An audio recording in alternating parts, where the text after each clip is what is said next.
यह नाटक चंद्रदाई कृत पृथ्वीराज रासो पर आधारित है। आलेख एवं निर्देशन डॉक्टर प्रदीप कुमार। तो लीजिए प्रस्तुत है नाटक कैमास वध।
ये हमारे हंसने पर हंसेंगे, ये हमारे रोने पर रोएंगे। मतलब आपा सब साथ साथ। हाँ हाँ। सुनो। राज्य का प्रधान अमात्य कल से लापता है।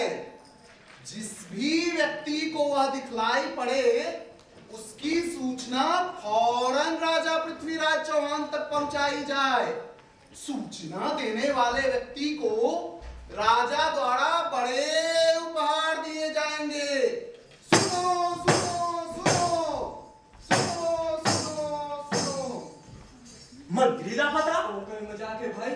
वही तो, जब मंत्री सुरक्षित नहीं है तो हमारे साथ कटे हवा में तो लापता नहीं हो जाएगा। अरे हट! वही कैमास। हाँ, वही कैमास। तिही तक आंखें टक भमई, थिर न रहई चौहान, वर प्रधान जुगिनी पुरहा, धर रखई परवान।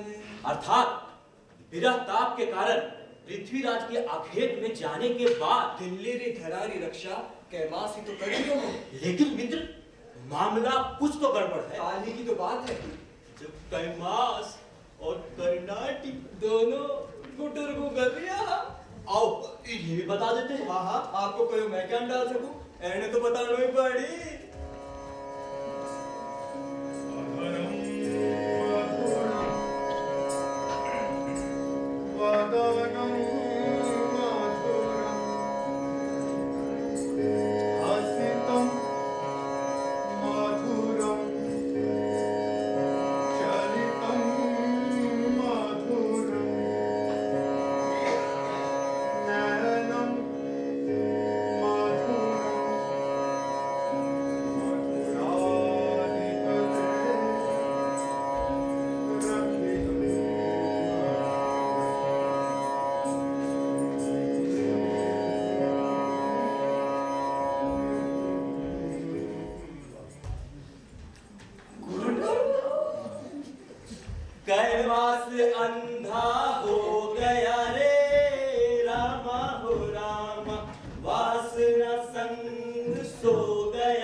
डर मोहे लागे दामिनी दम के डर मोहे लागे दामिनी दम के डर मोहे लागे उमगे दल बादल शाम घटा दामिनी दम के डर मोहे लागे साधनी रे गम पम गम रे ग रे सा पम गम पनी द पम गम रे ग रे सा दामिनी दम के डर मोहे लागे लिख भेजो सखी उस नंदन को मेरी खोल किताब देखो व्यथा मेरी खोल किताब देखो व्यथा दामिनी दम के डर मोहे लागे दामिनी दम के दामिनी दम के दामिनी दम के डर मोहे लागे।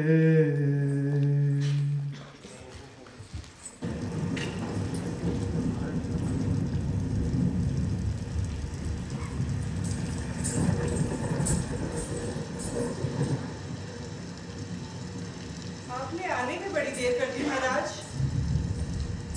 इस राज्य का प्रधान अमात्य होने के कारण मुझ पर कई कार्यभार है कर्नाटी, बस इसी वजह से थोड़ी आने में देरी।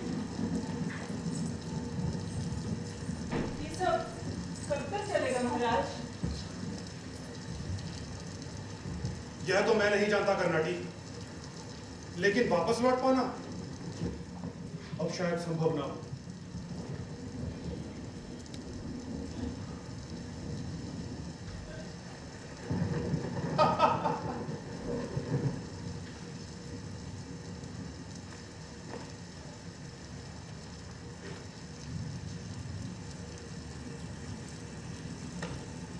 कोई है, हाँ कोई तो है। रानी माँ, रानी माँ। क्या हुआ लवान? ऐसा जान पड़ता है कर्नाटी के शहर कक्ष में कोई है। रात्रि का दूसरा प्रहर कौन हो सकता है? कहीं कोई शत्रु तो नहीं, या फिर कर्नाटी दुश्मनों से तो जाकर नहीं मिल गई? इधर आओ तुम मेरे पास। यह भोजपत्र अभी जाकर महाराज को दे आओ। जी जी रानी माँ।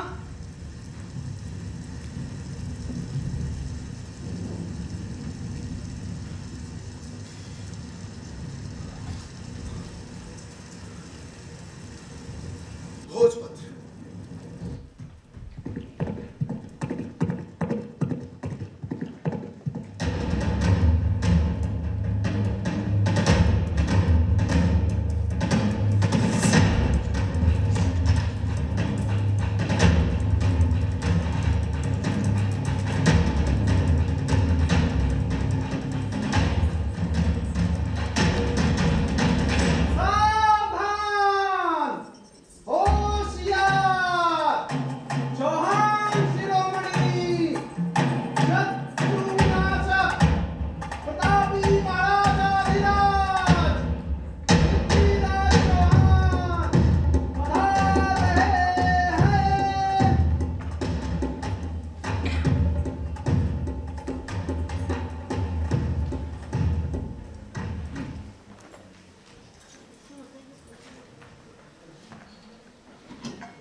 मास का कुछ पता चला प्रताप सिंह? गुस्ताखी माफ हो महाराज, अभी तक कोई सुराग हासिल नहीं हो पाया है। मैंने महाराज को प्रधानमंत्री के आचरण के बारे में बताया था। सेनापति, प्रधानमंत्री के अमास के बारे में ऐसी बातें अनुचित है। अनुचित कह भर देने से समस्या का निदान नहीं हो जाता है राजस्व मंत्री। और ये मैं ही नहीं, यदि आपने महल के सेवकों की गोपोक्ति सुनी होती तो ऐसा प्रतिवाद करने का दुस्साहस नहीं करते। सेनापति, आप अपनी सीमा भूल रहे हैं। आपको राजस्व मंत्री से मर्यादा में रह के बात करनी चाहिए। दंडनायक, मेरा मुंह मत खुलवाइए। जिनसे अपना महकमा संभाले नहीं संभलता, वे भला मर्यादा की बातें क्यों करने लगे? खामोश। महाराज, मेरा अनुमान है कि बोलो भी दंडनायक, तुम चुप क्यों हो? गुस्ताखी माफ कुमार, मेरा अनुमान कहता है कि प्रधानमंत्री कैमास कर्नाटी को लेकर दुश्मनों से जाने। क्या कर्नाटी भी नहीं है? जी महाराज, राजनीति की भी आज महल में नहीं दिखाई पड़ रही है। दोनों को आखिरी बार कब देखा गया? कल संध्या को हमने उनको सर नवाया था। भाई महाराज, प्रातःकाल को महल में नहीं पाई। दंडनायक, महाराज, दुश्मनों से मिलने का इशारा किसकी तरफ है? महाराज, आए दिन मोहम्मद गौरी की सेना के सैनिक मधुमक्खी की छत्ते की तरह यहाँ वहां पाए जाते हैं। उनके कई भेदियों को बंदी भी बनाया गया है। लेकिन महाराज, उनके उत्साह में कोई कमी नहीं आई है। एक बंद होते ही दो, दो बंद होते ही तीन। और चिंता की बात तो यह है महाराज कि वे भेष बदलने में भी कुशल हैं। पकड़े जाने पर मुंह नहीं खोलते। हमने कईयों को तो ऊपर का रास्ता भी दिखलाया है। मालूम पड़ता है सेनापति, तुम अपना दायित्व ठीक से संचालित नहीं कर पा रहे हो। कहीं तुमने अपने सैनिकों को हाथों में चूड़ियां पहनना तो नहीं सिखा दिया? सेनापति, तुम भी उन्हें दुश्मन के खेमे में भेजो। वे एक भेजते हैं, तुम 10 भेजो और उनका हाल जानने की कोशिश करो। हालांकि मोहम्मद गौरी में इतनी हिम्मत नहीं कि वो हम पर फिर से आक्रमण करने की सोचे। मैंने उसे इतनी धूल चटाई है, उसके बारे में सोचकर भी उसका मुंह धूल धूसरित हो जाता होगा।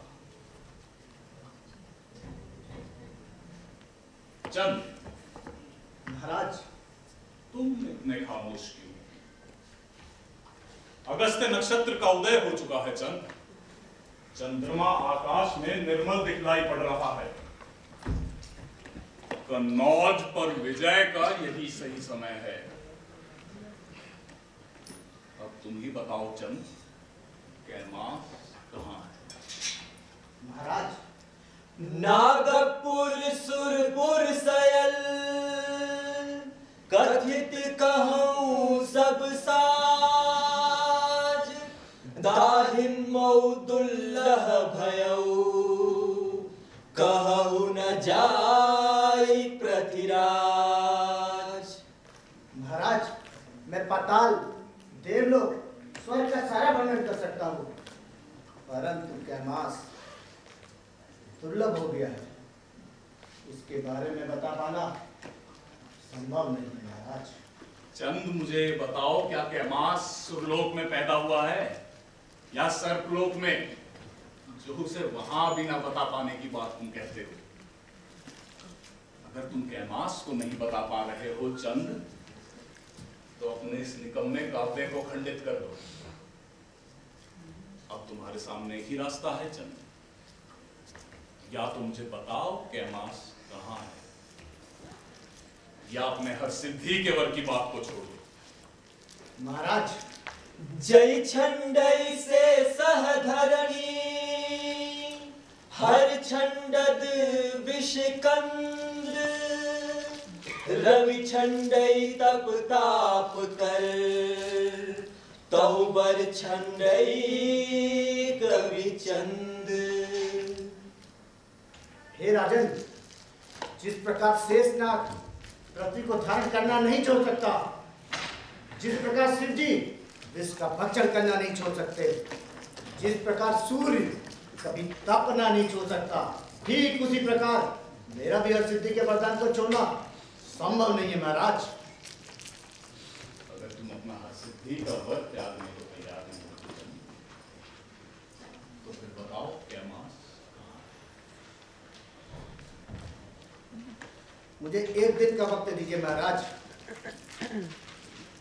और तुम फिर भी ना बता पाए तब अब आपकी सजा सर माथे पर। ठीक है।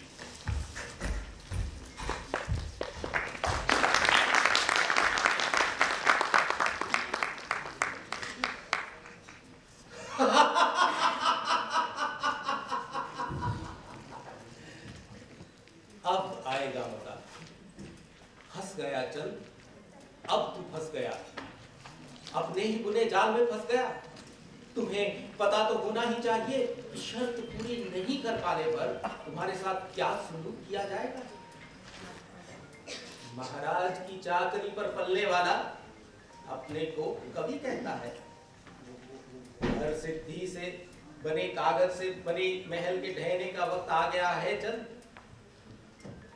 महाराज की हर बात पर कविता का छौंक लगाने की खुशबू से ये जो तुम खिलते रहने का अभिनय करते रहे हो ना, अब तुम्हें उसमें उबाला जाएगा। तुम बिलबिलाओगे और हम तमाशा देखेंगे। हर सिद्धि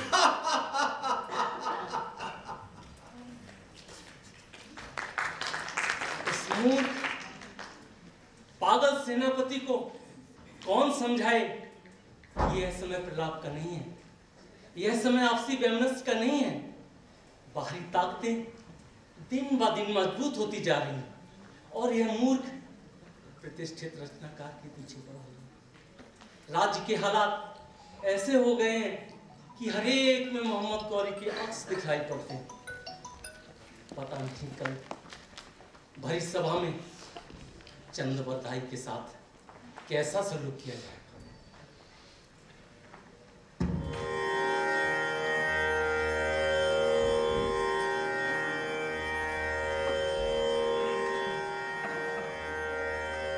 प्रणाम राजकवि।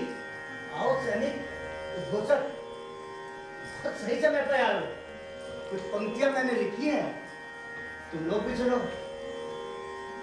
बुझासु जासु तुड्डरम। क्षमा कीजिए राजकवि, आज की घटना क्या आपको व्यथित नहीं कर रही है? यह भी कोई पूछने की बात है उद्घोषक।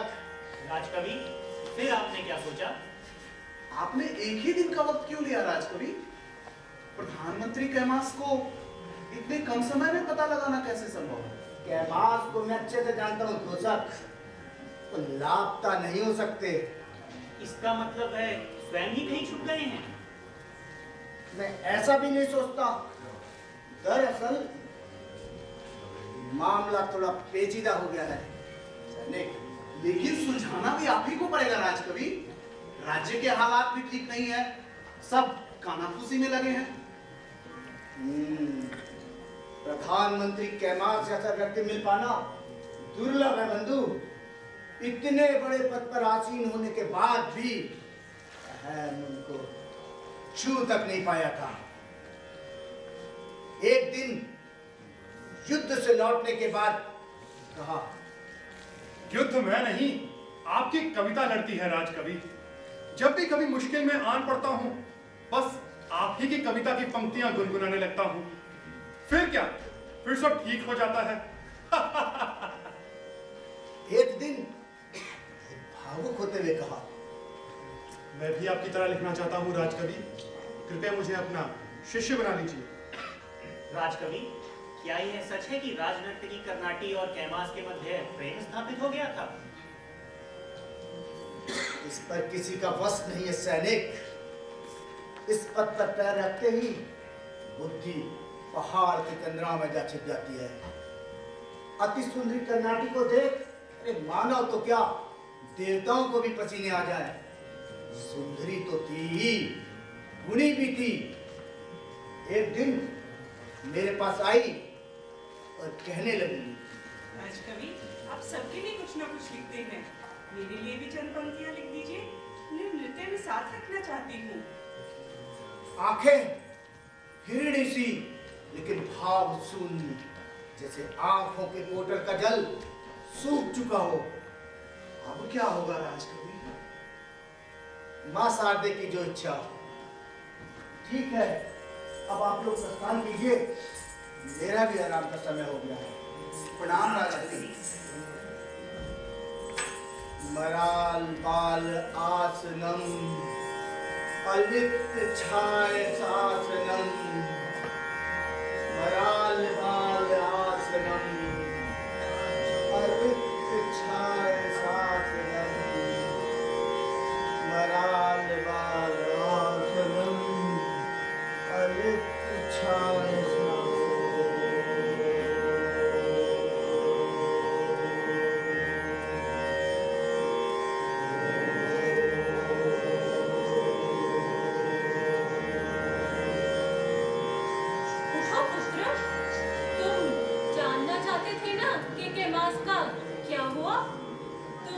देखो अपनी आंखों से।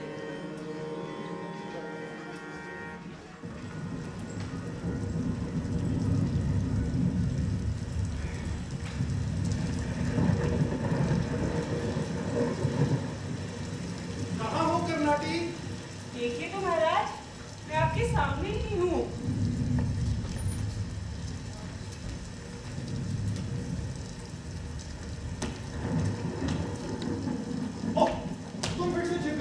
ना, आपका ध्यान ही नहीं है मेरे ऊपर।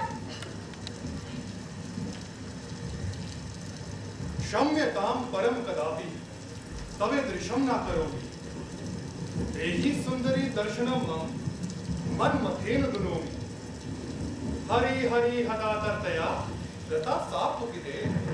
वाह, क्या सुंदर पंक्तियां हैं।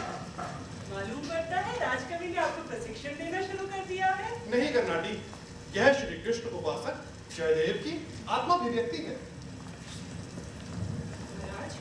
क्या हुआ कर्नाटी? मुझे लगता है यहाँ कोई है। इस वक्त रात्रि को भला यहाँ कौन हो सकता है? यह तुम्हारे मन का भ्रम है कर्नाटी।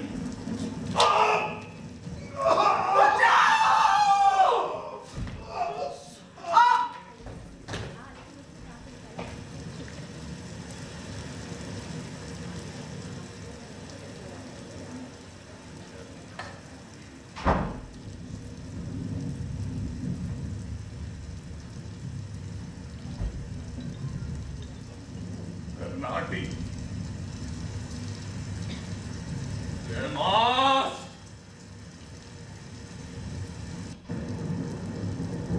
देखो विराट, देखो कैसे अब तक क्रीड़ाएं कर रहे।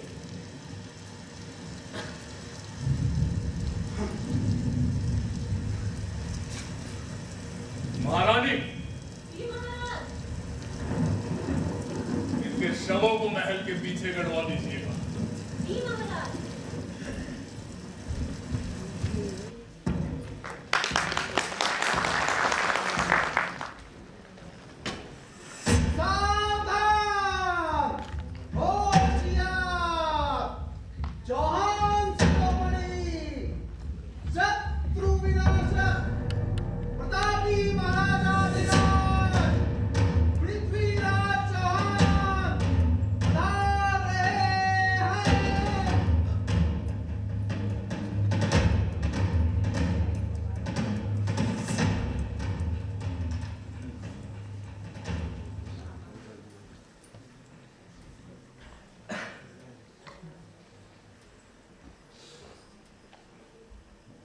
क्या हुआ सेनापति? आप बहुत ही व्यग्र दिखलाई पड़ रहे हैं। चिंता की कोई बात नहीं है महाराज, मन यूं ही कुछ बोझिल सा है। कुछ तो बात होगी सेनापति। महाराज, मैं सोच रहा था कि राजकवि को तो हरसिद्धि का वर प्राप्त है, तो सीमा पर सैनिकों के नियंत्रण के लिए इनकी शक्तियों का उपयोग तो किया ही जा सकता है। बेशक किया जा सकता है सेनापति, बेशक किया जा सकता है। और समस्या सिर्फ एक है, आपको अपने पद से हाथ धोना होगा, क्योंकि फिर सेनापति की तो कोई आवश्यकता ही नहीं रह जाएगी ना। मेरा वह मतलब नहीं था महाराज। चुप करिए सेनापति, आपके भविष्य का तो पता नहीं, आपका वर्तमान मेरे हाथ में है। चंद, तुम्हारा समय पूरा हुआ, बताओ क्या नाम? तीनों दिशाओं में आपकी गति है महाराज। आपसे बेहतर कौन जान सकता है। चंद, तुम्हें अच्छी तरह पता है मुझे ऐसी बातों से सख्त एतराज है।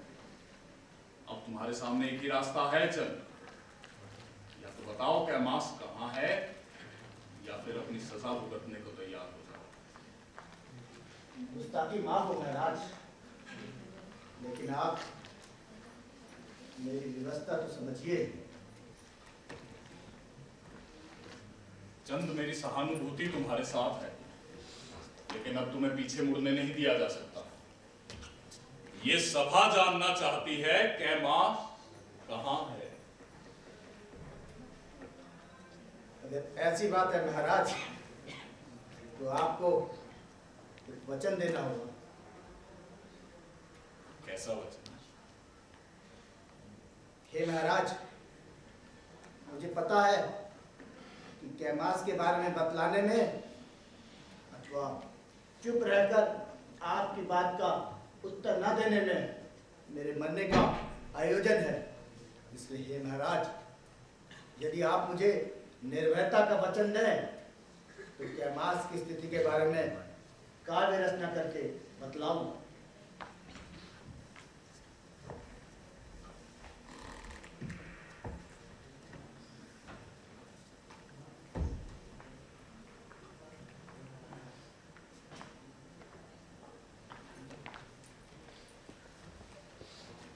ठीक है महाराज। एक बाल पुहबी नरेश कैमास मुक्कऊ उबरी खरहर यु वीर कस हत्तर चुक्कऊ बिउ बाण संधान हने सोमे सुर नंदन गाडौ करि रिक्कऊ खड़िग खोदह संभरी धन।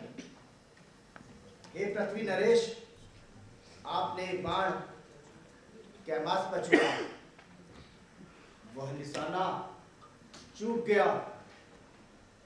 फिर आपने दूसरा बाण संधान किया और हे सोमेश्वर के पुत्र पृथ्वीराज चौहान, आपने उसे मार दिया।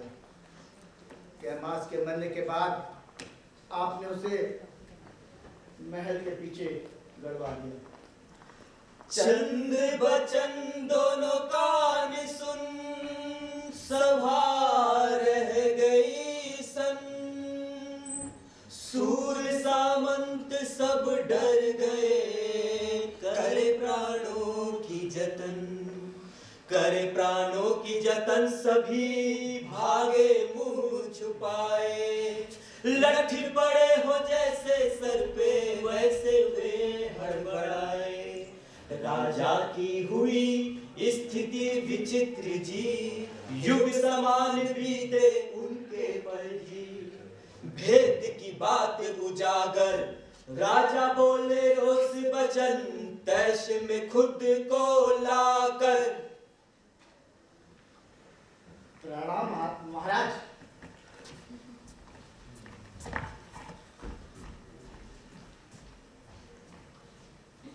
चले गए सब, जाने दो उन्हें पृथ्वीराज, जाने दो उन्हें। ये सभा क्या सोचती है मुझे फर्क नहीं पड़ता,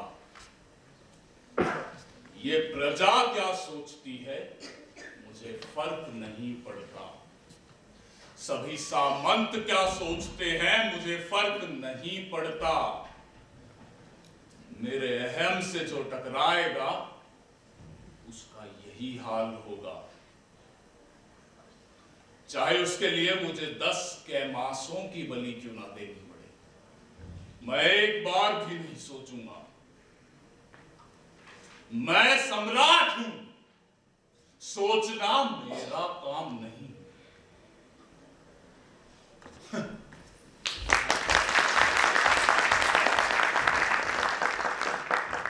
कर्नाटी दोनों मारे गए। जी मारिया किया तो क्या हम भी मारे जाएंगे? आपा क्यों मारिया जावा?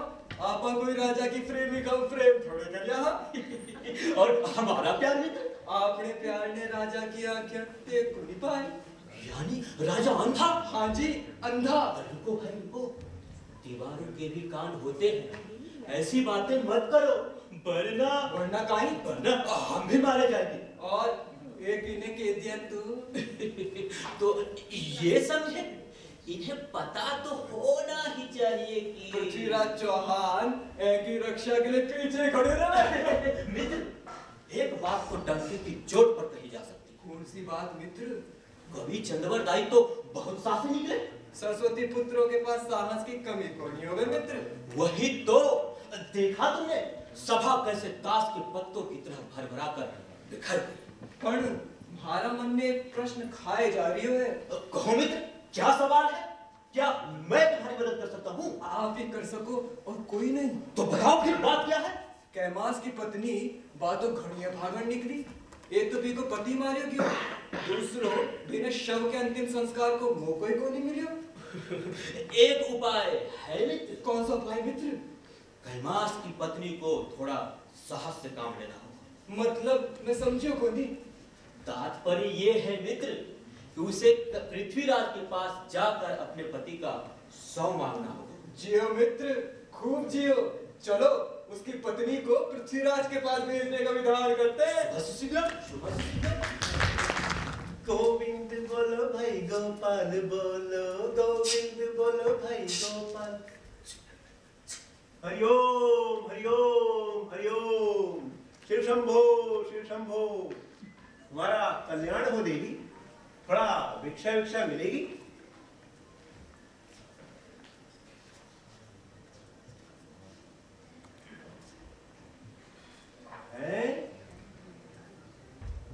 ओहो, तो ये बात है। घबराओ मत पुत्री, घबराओ मत। सब विधि का विधान है, लेकिन इस वक्त तुम्हें मदद की जरूरत है। मदद? मदद कैसी मुनिवर? हो रामा रामा हो रामा रामा हो, जा जीवन कारणई धर्म पलहि मृत जालहि, जा जीवन कारणई अथ सचित्त उबारहि, जा जीवन कारणई दूरग रखह सब अपहि, जा जीवन कारणई भूव नभ ग्रह करी कपहि, जा जीवन हो रामा रामा हो रामा रामा हो, जो जीवन साय अपनौ नृपति बहुत बच्चन भौ, सुखी सरोवर हंस गौ सुखली उड़ौ अंधार भौ, हो रामा रामा हो रामा रामा हो। मदद कैसी मुनिवर? मनुष्य का सब कुछ उसके जीवित रहने पर ही निर्भर करता है।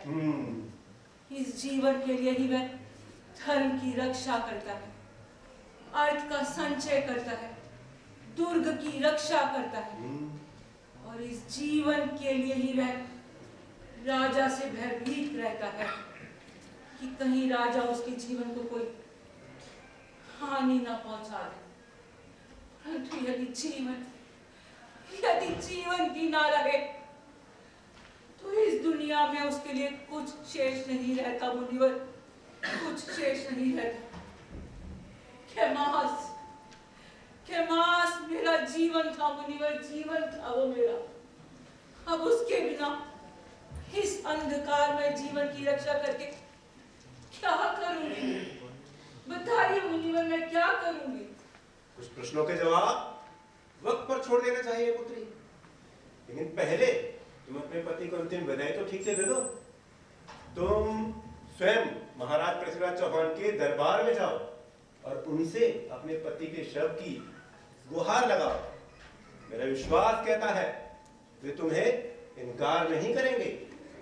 हरिओम हरिओम हरिओम हरिओम हरिओम हरिओम हरिओम हरिओम।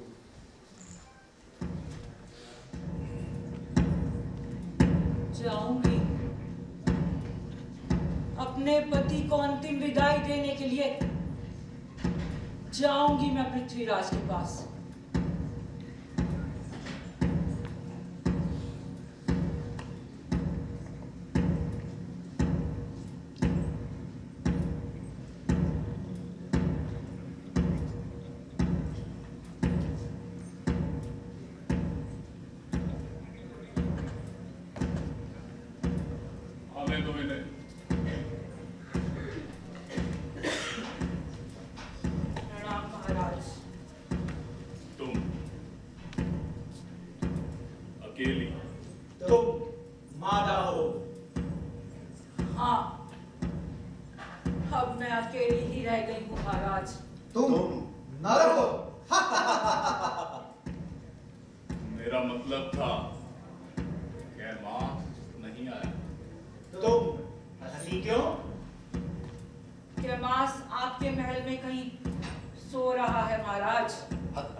तुम्हारी जबान तो कैंची है, लगाम दो, नहीं तो इसे कतरने में समय नहीं लगेगा।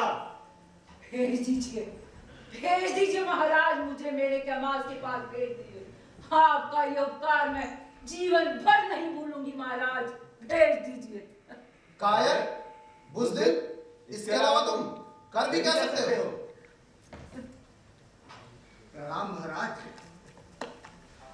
चंद, बहुत सही समय पर आए हो चंद। मैं सोच ही रहा था कि खैर छोड़ो, तुम बताओ कैसे आना हुआ? महाराज कुछ भी मत कहो चंद। माना कि तुम्हें हर सिद्धि का वर प्राप्त है, लेकिन मुझे भी चेहरे की पुस्तक पढ़नी आती है। तो कैमास का सब इसे सौंप दीजिए महाराज। हे कवि चंद, वो दाहिन कैमास तो गड्ढे में गाड़ा जा चुका है, अब उसे वहां से कौन निकाल सकता?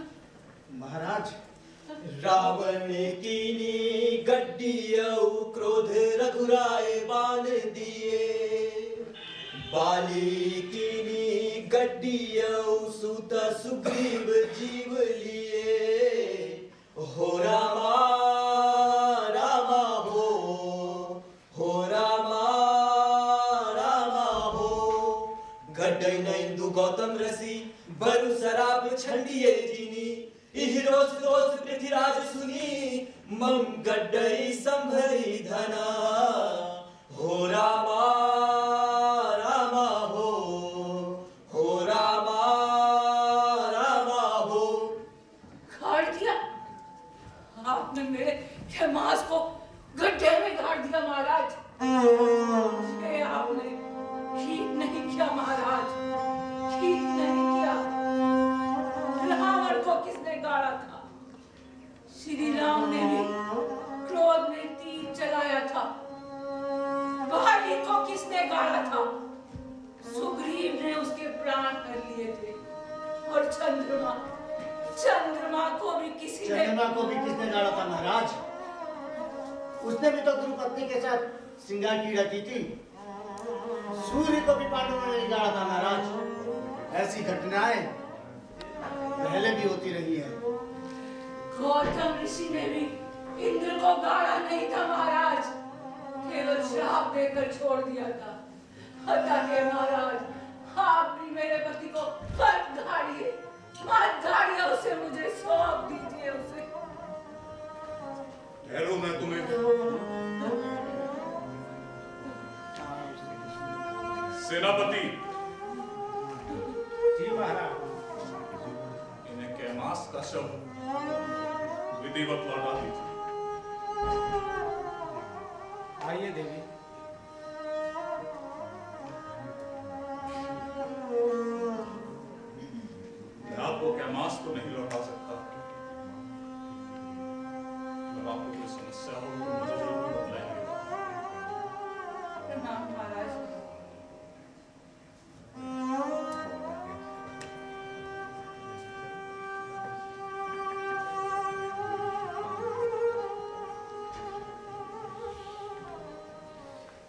चंद, मैंने तुम्हें कभी बताया नहीं कि तुम और कैमास मेरे कितने प्रिय थे। तुम्हारे साथ मेरा याराना रहा तो कैमास मेरा सबसे बड़ा विश्वास पात्र। उसने अपनी कर्मठता के बल पर मेरा विश्वास जीत लिया था। लेकिन मुझसे ये समझने में भूल हुई चंद कि जब कैमास के विराट व्यक्तित्व में मैं समा सकता हूं तो कर्नाटी क्यों नहीं? और चंद, कर्नाटी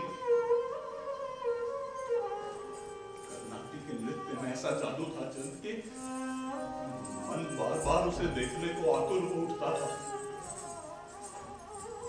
आखिर में भी कहां बुला पाया था उसे। किसी मंत्र के जैसा अब भी मन में घुलता रहता है चंद।